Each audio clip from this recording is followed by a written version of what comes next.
નમસ્કાર મિત્રો, education with Jignesh ચેનલમાં તમારું સ્વાગત છે ને હું છું જિગ્નેશ.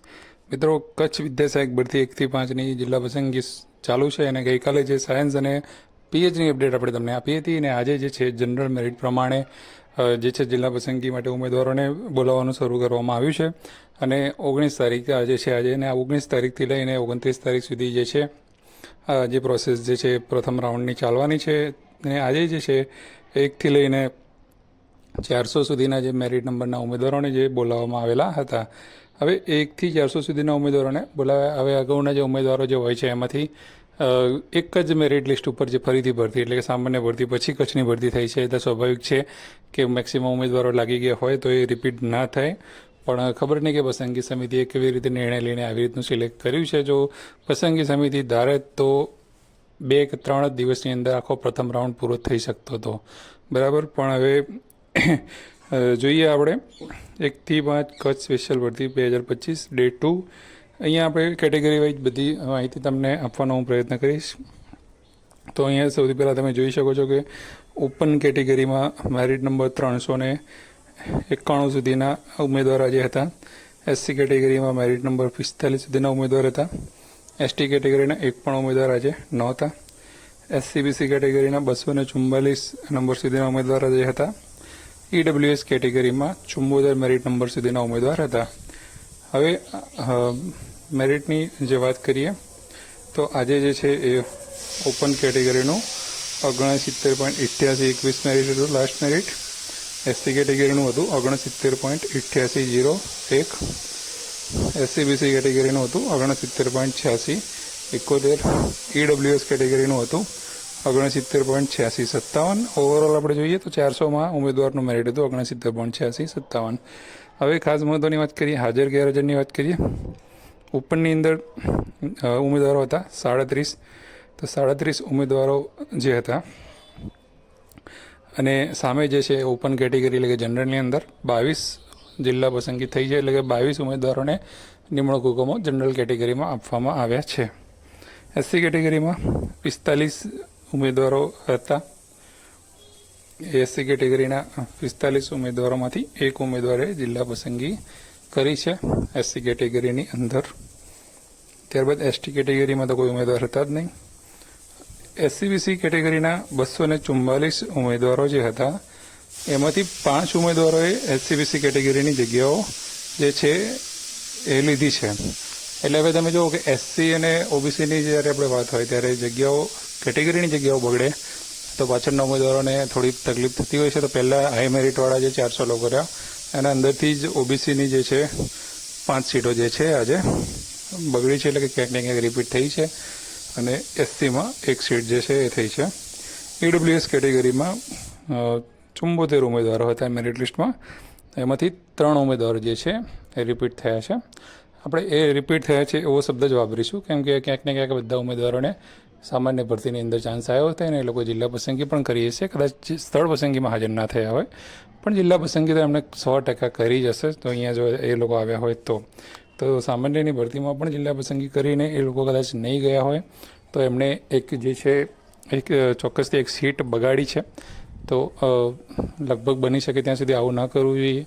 તમારે જો જિલ્લા પસંદગી તમને ખબર છે કે મારું મેરિટ સારું છે, હવે 1 થી 400ની અંદર નંબર ખબર છે કે ભાઈ કચ્છની ભરતી મારે હું જવાનો છું, કચ્છમાં જવાનું જ છે તો લઈ લીધું હોય. હવે તમે જિલ્લો પસંદ કર્યો એનો મતલબ એ કે જગ્યા વેઇટિંગમાં જતી રહી અને વેઇટિંગની હાલ પરિસ્થિતિ શું છે એ બધાને ખબર જ છે કે વેઇટિંગમાં કેવું છે.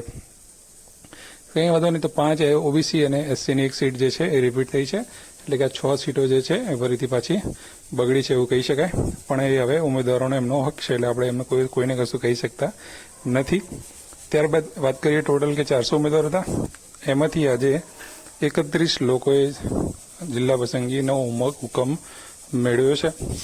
હવે વિચાર કરો કે 31 જે આપણને લાગતું કે શરૂઆતમાં કોઈ નહીં હોય પણ 400 લોકોમાંથી 31. હવે મારા ખ્યાલથી કદાચ જોવા જઈએ તો આંકડો બહુ વધારે કહેવાય.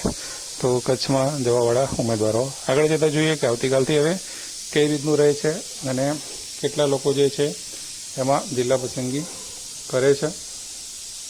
હવે આ હતી આજની અપડેટ. કરીએ કે ભાઈ ટોટલ જે છે 2500 જગ્યાઓ એની અંદર શું ફરક પડ્યો છે એની વાત કરી લઈએ આપણે. તો ટોટલ જે છે એ કુલ જગ્યાઓ જે છે ઓપનની જે 1191 એટલે કે જે સાયન્સની જગ્યાઓ જે પણ કાલે બાકી રહી હતી એ જગ્યાઓ જે છે એ સામાન્યની અંદર કન્વર્ટ કરી દેવામાં આવી છે. પીએચની જગ્યાઓ કન્વર્ટ નથી થઈ, પણ જે સાયન્સની જગ્યાઓ હતી જેવી રીતે સામાન્ય ભરતીમાં થઈ હતી એવી રીતે કચ્છ ભરતીમાં પણ વધેલી જગ્યાઓ જે છે એ કન્વર્ટ કરીને ગણવામાં આવી છે.